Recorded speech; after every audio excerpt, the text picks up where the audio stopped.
यो सुदन गुरुङ माछिङी बारबराको चेल हो। ए खाते मुजी बौला रन्टीका छोरा मुजी बौलाई सिके माछिङी साइको मुजी। तर आडीको छोरो मुजी जे कुरामा पनि मुजी त्यही पुरानेलाई दोष लगाइदिने उम्किहाल्ने माछिङी। अहिले पनि के भन्न लागेको रहेछ भने हिजो गणेश नेपाली मर्नुको कारण यो स्थानीय सरकार भएर रे। अब त्यहाँ मुजी अहिले मेयर सुनिता डङ्गल छ नि त एमालेको। माधवचुत खातेले सुदन दाइको बारेमा के भन्छ रे साला खाते साला केपीओलीको हड्डी खान नपाएको कुकुर। माधवचुतहरूले के हेरेर बसी साला केपीओलीले एमसीसी पास गर्दाखेरि तेरा बाउको गेडा हेरेर बसी साला खाते। अहिले सब मुजी दोष छ मुजी राष्ट्रिय स्वतन्त्र पार्टीलाई दिन्छस्। तिमीहरूलाई मुजी राष्ट्रिय स्वतन्त्र पार्टीको सरकार मन पर्दैन भने त साला खातेलाई अब आउने चुनावमा मुजी तिमीहरूको बहुमत लिएर तिमीहरूको सरकार बनाएर देखा साला खातेहरू।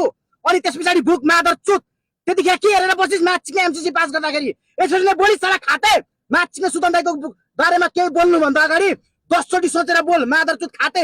3 करोड नेपाली जनता सुदन दाइको साथमा छ माछिङले यति कुरा याद राख साला खाते। बोल्नुभन्दा अगाडि नि माछिङले धेरै कुरा सोचेर बोल। त माछिङले मेरो अगाडि भक्ति छ नि त माछिङलाई 10 फुट मुनि गाड दिन्थे साला खाते।